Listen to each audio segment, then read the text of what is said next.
Kita bersama kembali dalam segmen Tamu Bahasa yang membawakan tajuk isu dan cabaran dalam bidang penterjemahan. Suka cita rasanya kita ingin menjemput narasumber kita secara istimewa ke studio pada kali ini. Yang Mulia Puan Siti Nur Akidah binti Haji Muhammad Arsyad merupakan Ketua Penterjemah. Assalamualaikum Puan. Waalaikumsalam warahmatullahi wabarakatuh. Apa kabarnya hari ini? Sihat? Alhamdulillah, sihat. Alhamdulillah. Jadi tajuk kita ni pada hari ini, isu dan cabaran dalam bidang penterjemahan. Mungkin untuk mukadimahnya, Puan dapat menerangkan apa sebenarnya tujuan penterjemahan ini? Okey, baiklah. Tujuan penterjemahan ini adalah untuk menghasilkan terjemahan daripada bahasa sumber kepada bahasa sesaran yang mudah difahami dan dapat dihadam oleh penyampaiannya dan tidak mengubah maksud yang asal daripada terjemahan tersebut. Alhamdulillah ya. Jadi itulah tujuan penterjemahannya. Jadi mungkin ada di antara penonton-penonton kita ni yang mungkin kurang mengetahui ya profession sebagai seorang penterjemah ini.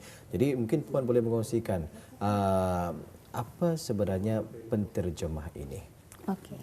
Penterjemahan ini sebenarnya adalah untuk menerbitkan satu teks yang daripada bahasa sasarannya itu, iaitu bahasa sumber kepada bahasa sasaran. Okay. Jadi dengan adanya beberapa proses lah dari segi penilaian terlebih dahulu, kemudian dilihat, difahami maksud teks tersebut dan barulah diproses menjadi penterjemahan itu. Alhamdulillah ya. Jadi bolehkah kiranya macam menterjemah lukisan kepada teks? Tidak ada. Tidak ada ya. Tetapi kalau macam bahasa Melayu lama diterjemah kepada bahasa Melayu moden. Kira macam transkripsi kan tu. Itu sebenarnya ada jugalah. Tapi kalau Dewan Bahasa dan Pustaka, kami lebih mementingkan kepada teks yang daripada bahasa Melayu kepada bahasa Inggeris, bahasa Inggeris kepada bahasa Melayu. Tetapi itu adalah profession seorang penterjemah juga ya. Betul. Jadi banyak sebenarnya jenis-jenis penterjemah ini tadi ya. Dan dapat dikongsikan tadi rupanya ada bahasa sumber dengan bahasa sasaran. Jadi kalau Puan menterjemah, apa tu selalunya bahasa sumbernya? Bahasa sumber iaitu bahasa Inggeris kepada bahasa sasaran iaitu bahasa Melayu. Jadi dengan menterjemah ini, ada ke tidak isu-isu dan cabaran-cabaran yang dihadapi oleh seorang penterjemah? Mungkin dapat dikongsikan apa cabaran-cabaran tersebut? Okey. Cabarannya pertama sekali kami apabila berhadapan dengan istilah-istilah yang tertentu yang memerlukan kami untuk merujuk kepada pakar-pakar istilah lah, iaitu unit peristilahan. Kemudian untuk memahami maksud itu adakah ianya tepat atau tidak, itu perlu kami betul-betul baca dulu teks tersebut. Sesuatu penterjemahan tidak boleh diterjemahkan secara terus, takut nanti mengubah maksud yang asal. Dia boleh directly maksudnya. Contohnya macam mana? Contohnya kalau secara ringkas lah, kalau macam mana selalunya itu, boleh Tuan bagilah kalau boleh atau? Kalau contoh selalunya bahasa Melayu ke bahasa Inggeris bahasa Inggeris ke bahasa Melayu. Bahasa Melayu ke bahasa Inggeris betul ya? Yeah. Kalau biasa yang kita ni buat macam sekarang ni ada kemudahan di Google ya. Kalau kita ni melihat Google Translate ya. Kadang-kadang apabila kita ni copy ataupun kita ni kemudian kita ni paste ya arah Google Translate tersebut. Ia mentranslate memang betul ya, satu-satu itulah, tetapi maksud dan juga bunyinya tu dia sedikit ganjil lah, ya, sedikit betul. ganjil. Kalau Google Translate kan selalunya ia menterjemahkan secara direct saja, literal saja. Jadi dari sana kalau untuk melihat sama ada ianya betul atau tidak, kita boleh mengubah dari struktur tata bahasanya. Jangan di copy, disalin bulat-bulat lah. Perlu dilihat juga sama ada struktur tata bahasanya betul ataupun tidak. Itu kita lihat juga kadang-kadang istilah kalau di Google Translate tidak betul. Jadi ianya perlu kita rujuklah semula adakah penggunaannya itu tepat atau tidak. Jadi kalau seorang penterjemah ni itu cabaran-cabarannya, tapi cabaran terbesar apa? Cabaran terbesar sebenarnya untuk kadang-kadang lah ya pelanggan memerlukan penterjemahan itu adalah cepat. Tapi kalau cepat-cepat kualitinya kurang. Cepat-cepat kualitinya kurang.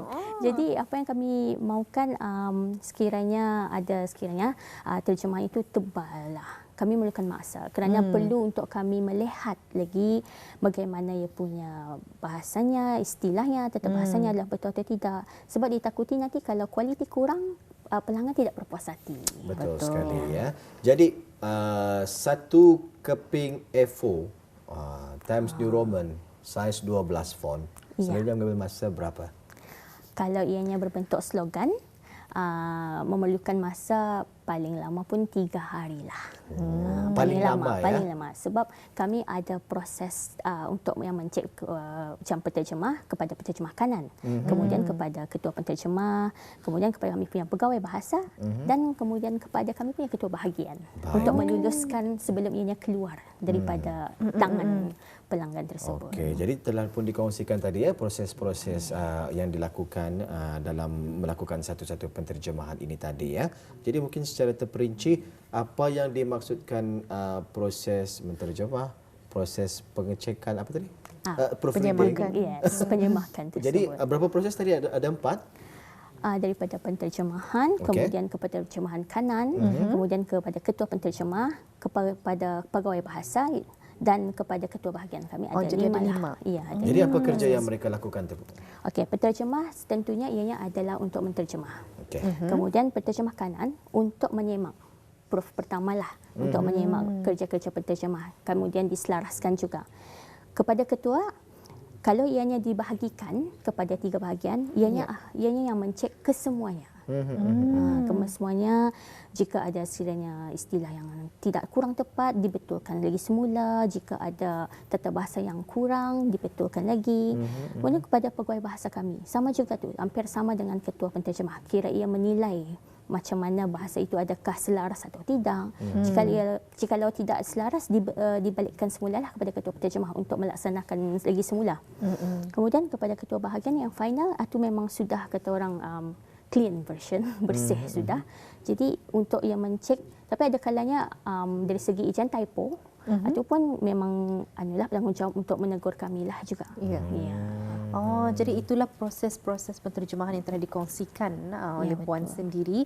Menarik rasanya kerana fikir kalau penterjemahan ni sekali itu saja. Rupanya ada proses-prosesnya yang harus dilalui.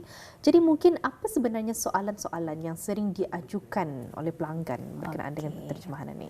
Sebenarnya kalau pelanggan datang ke arah kami, pertama sekali mereka bertanyakan bila boleh selesai. Bila boleh siap. Berapa TPOR-nya. Jadi kami akan melihat sekiranya ia hanya berbentuk satu muka surat, iaitu slogan itulah. Kami nilai terlebih dahulu sama ada mematuhi syarat atau tidak. Jika tidak mematuhi syarat, kami beritahu ianya adalah satu patah perkataan akan di-charge sebegini. Akan dikenakan bayaran seperti ini. Tapi kalau yang mematuhi syarat, RM10 untuk satu muka surat slogan. Selalunya tertanya juga, penterjemahnya ini bermaksud mereka yang mempunyai kelulusan dalam 2 bahasa atau bagaimana? Okey, kalau di Dewan Bahasa sendiri rata-ratanya tidak mempunyai kelulusan dalam bidang penterjemahan daripada pelbagai bidang. Ya, daripada pelbagai. Macam saya sendiri, bidang saya adalah bahasa Melayu dan linguistik.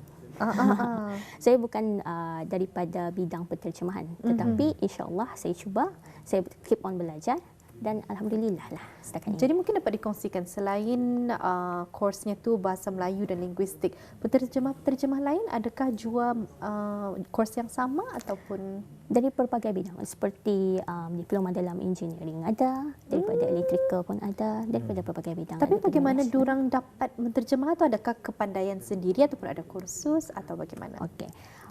Yang saya ketahui banyak yang pekerja senior kira yang sudah berpengalaman lah, ada yang lebih 20 tahun sudah bekerja di sana. Jadi mereka ini pun bermula secara bermula macam kosong lah juga, tapi dari awal setelah dihalusi digilap diorang punya penterjemah tersebut, alhamdulillah rata-ratanya saya pun saya benar-benar kagum kagum, memang kagum macam benarkah ni bukan dari bidang penterjemahan? Macam tu. Tapi saya amat alhamdulillah lah mereka memberikan kerjasama yang baik. Macam saya bermula pada tahun 2020. Saya pun macam awal-awal sekali pun rasa macam takut-takut jugalah. Tapi mereka yang banyak mengajar saya juga. Mereka yang banyak mengajar. Alhamdulillah ya, sehingga ke hari ini dapat memberikan khidmat penterjemahan ini tadi ya. Baik, mungkin juga ingin kita ni ketahui ni apa sahaja maksud saya macam mana ya? Di kalangan para pelanggan ya mungkin ya. Jadi mengapa mereka memerlukan khidmat penterjemahan ini? Pada kebiasaannya apa sahaja yang diterjemah? Okey. Sebenarnya syarat kami kalau untuk pelanggan memerlukan penterjemahan, kalau dari segi kerajaan, sektor-sektor kerajaan, kami akan memastikan sama ada kerajaan tersebut mempunyai atau tidak penterjemah tersendiri. Jikalau mereka mempunyai penterjemahan sendiri, kami akan menyuruh mereka menterjemah dulu. Kami hanya menyimak bahasanya. Tapi kalau macam sektor swasta kan tidak mempunyai, jadi kalau mereka untuk mengiklankan lah sekiranya, iklankan di papan-papan tanda apa, itu memang kami akan mereka akan datang dan meminta tolonglah menterjemahkan tersebut. Baik ya. Jadi ada lagi ni soalan ni. Ini mengenai dengan skrip pulang ya. Kalau menterjemah biasa memanglah dokumen biasa memang boleh diterjemah ya. Jadi perbezaannya dengan menterjemah cerita. Okey. Mungkin boleh dikongsikan Kira mengenainya. berbentuk sastra lah. Ini adalah paling mencabar. Mengapa yang mencabar tu? Sebab kalau bahasa sastra kebanyakannya bahasa yang begitu mendalam, begitu berbunga-bunga. Jadi perkara itu perlu ada yang memahami, perlu difahamilah apa maksudnya dia terlebih dahulu. Takut nanti kalau sekiranya macam bahasa sastra ini kan ada menggunakan alam-alam persekitaran, alam dan fauna. Jadi kalau sekiranya straightforward, secara terus saja, mungkin kepada penterjemahnya lain bunyinya. Itulah yang kira paling Maksudnya mencabar. tidak sampai. Ya, maksud tidak sampai dan pembaca pun apa ni? Jadi kalau untuk menghalusinya perlu kita betul-betul lah dihayati. Apa maksud yang cuba disampaikan dari segi mana? Seorang penterjemah itu memerlukan penghayatan yang sangat tinggi lah ya untuk mendalami mana-mana skrip yang perlu diterjemah itu. Kalau kita ni ada pantun Kalau diterjemahkan macam mana tu kalau pantun? Itulah kalau sekiranya lah macam kita ni bagi saya lah cabaran yang betul-betul mencabar dari segi kekangan budaya dan sosial. Kerana begitu tidak begitu kira macam indah begitu kita ni terekspos lah dengan perkara-perkara yang luar bidang tersebut. Tapi kalau macam pantun tersebut Kalau pantun lah mengikut kesesuaian lah mungkin. Tapi rimanya tu kurang sebab kalau bahasa Inggeris kan kira pantunnya itu tidak ada rima-rimanya. Jadi mungkin kurang sampai Kurang ke lidah sampai. orang. Jadi untuk menghalusi seni menterjemah ni selalunya berapa lama mengambil masa untuk menghalusi seni menterjemah? Mungkin merupakan nyorang dari praktis kali ya. Ya, praktis selalulah. Selalu dipraktis, dihalusi. Sebab kalau paling cepat pun orang itu mungkin kalau ianya macam berkesetujuan lah untuk bertanya-tanya selalu kepada orang-orang yang berpengalaman lah.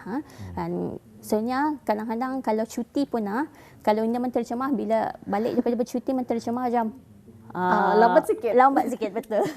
Jadi perlu sentiasalah praktis konsisten.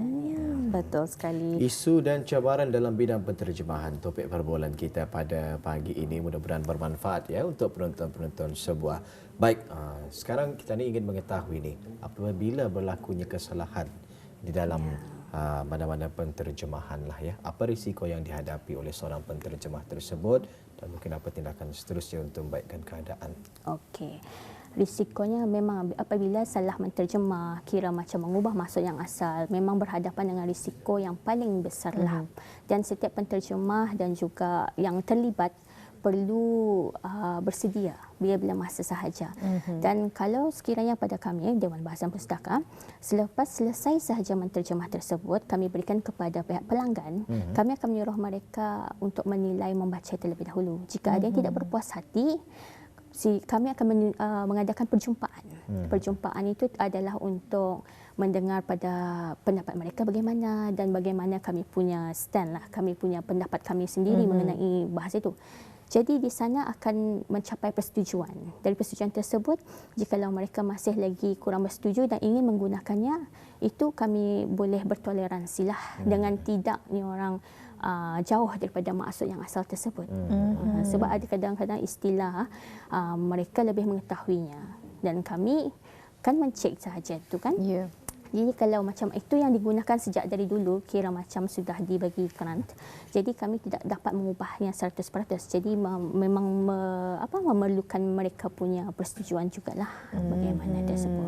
Itulah sebenarnya risiko dan langkah-langkah yang dapat diambil sekiranya berlaku mana-mana kesalahan di dalam menterjemah. Mungkin Puan ada ingin dikongsikan kepada mereka di luar sana yang ingin mencuburi bidang penterjemahan ini. Mungkin ada kata-kata saranan? Okey. Bagi pihak yang di luar sana lah, pada orang awam lah yang ingin menceburi bidang penterjemahan, pertama sekali memang dalam penterjemahan ini tidak ada spesifikasi bagaimana untuk menjadi seorang penterjemah. Tapi jika ada minat, kenapa tidak? Dan teruslah untuk berusaha kira macam sentiasa praktis dan sentiasa untuk mempelajari bahasa-bahasa yang lainlah, contohnya macam bahasa Melayu, kerana bahasa Melayu ini kaya dengan perbendaharaan katanya dan kosa katanya. Jadi jangan pernah berhentilah untuk mempelajari sesuatu bahasa tersebut. Baik, bagi mereka yang ingin mendapatkan perkhidmatan penterjemahan ini tadi, mungkin boleh berkongsi bersama kita. Okey, jika ingin ada di luar sana yang ingin mendapatkan khidmat penterjemahan, bolehlah datang ke Dewan Bahasa dan Pustaka di tingkat 3. Dan bolehlah membawa 3 salinan hard copy dan juga bawa juga 1 salinan liut iaitu soft copy-nya untuk kami nilai terlebih dahulu, dan jika ada persetujuan bolehlah mengisi borang dan seterusnya kami akan membuat penterjemahan tersebut. Sedikit sebanyak telah dikongsikan berkenaan dengan tajuk kita pada hari ini, isu dan cabaran dalam bidang terjemahan, bersama dengan narasumber kita Yang Mulia Puan Siti Nur Akidah binti Haji Muhammad Arsyad, Ketua Penterjemahan. Terima kasih Puan. Terima Kami kasih ucapkan juga. berkesudian datang ke studio Rampai Pagi pada pagi ini mengupas mengenai dengan tajuk kita pada hari ini. InsyaAllah kami doakan semoga Puan maju jaya ya, dan dipermudahkan segala urusan jua, urusan kerjaya maupun kehidupan. Sampai jumpa lagi Puan. Ya, terima kasih. Assalamualaikum. Waalaikumsalam warahmatullahi.